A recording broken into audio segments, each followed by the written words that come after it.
wabarakatuh. Ya, selamat datang kembali di materi pembelajaran fisika. Kali ini kita akan membahas tentang yang namanya gerak rotasi.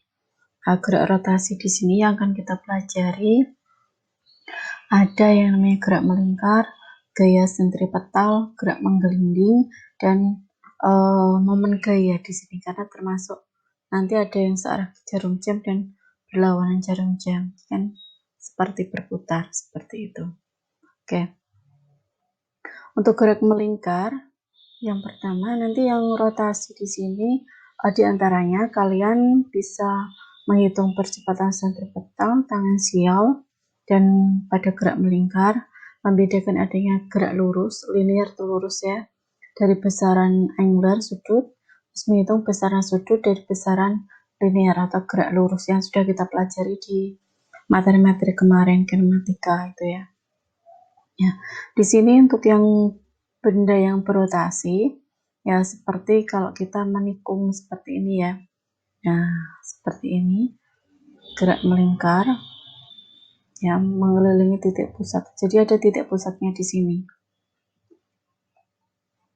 Gerak melingkar itu geraknya berupa yang namanya lingkaran. Jadi benda atau partikel yang bergerak melingkari lingkaran itu dengan sudut. Nah, yang namanya lingkaran pasti ada sudutnya.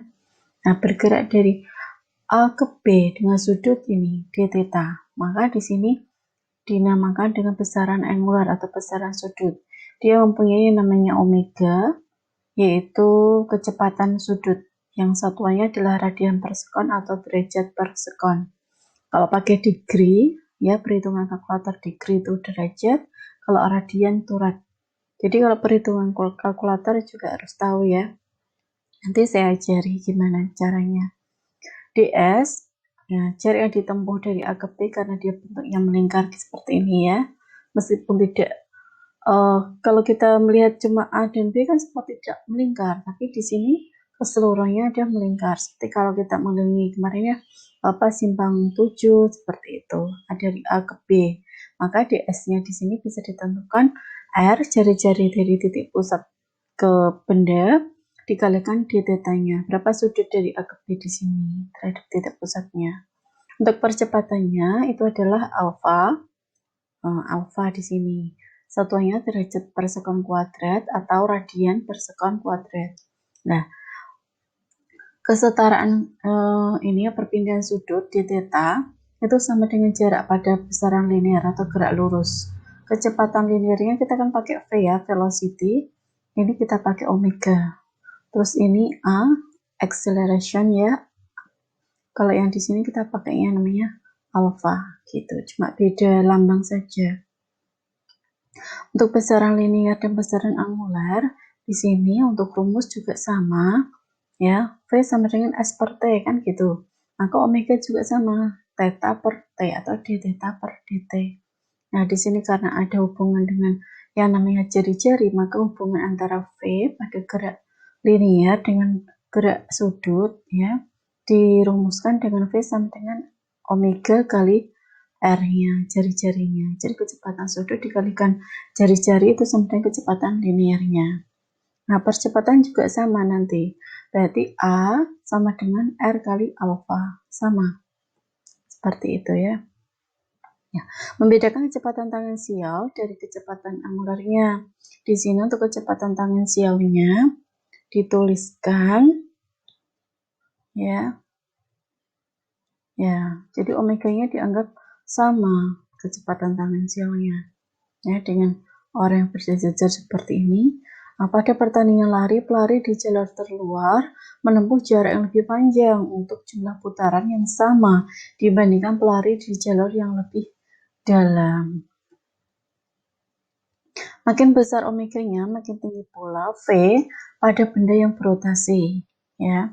Misalkan CD yang kita putar ya, merry-go-round itu yang CD yang berputar di putaran itu juga semakin besar omega-nya atau kecepatan sudutnya, maka kecepatan linearnya juga semakin tinggi.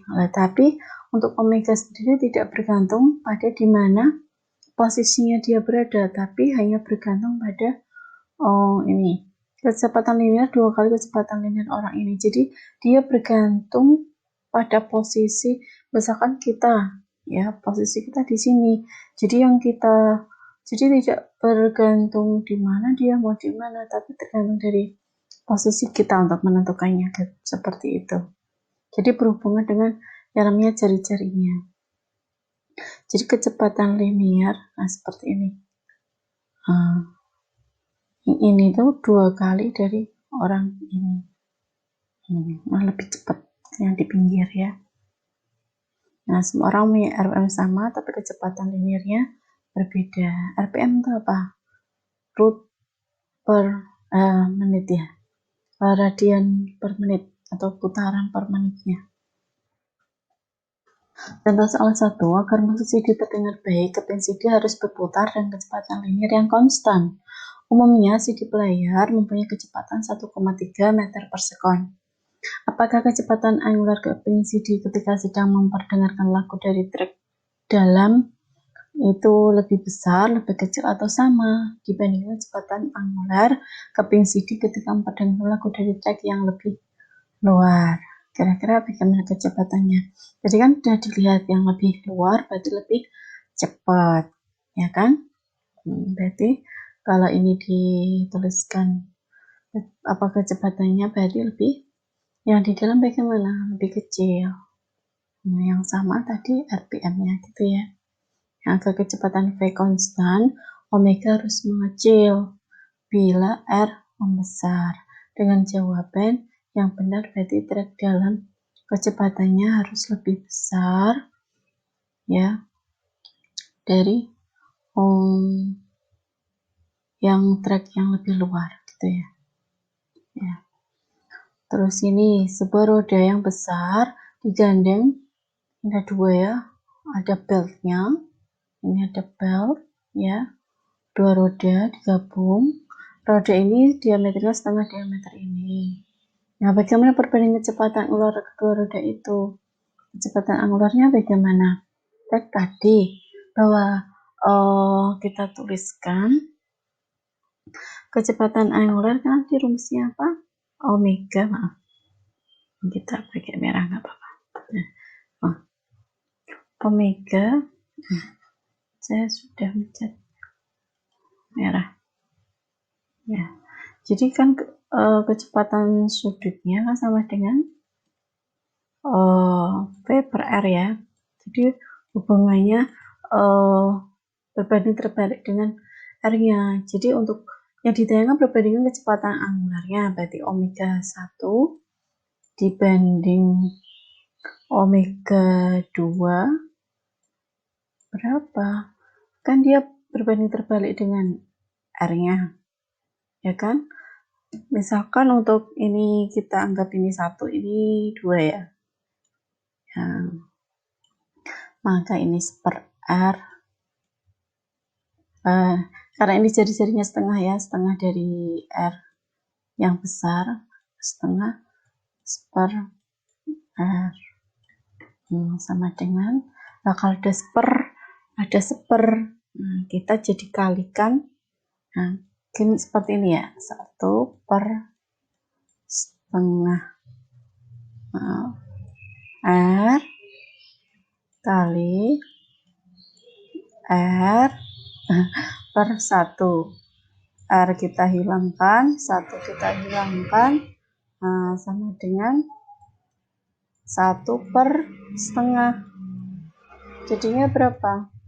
Sama dengan 2 per 1. Jadi perbandingan kecepatan sudutnya 1 dan 2 ini kecepatan 2 banding 1. Jadi kecepatannya lebih besar dari yang kecil, seperti itu. Oke, nanti kita akan lanjutkan. Terima kasih. Assalamualaikum warahmatullahi wabarakatuh.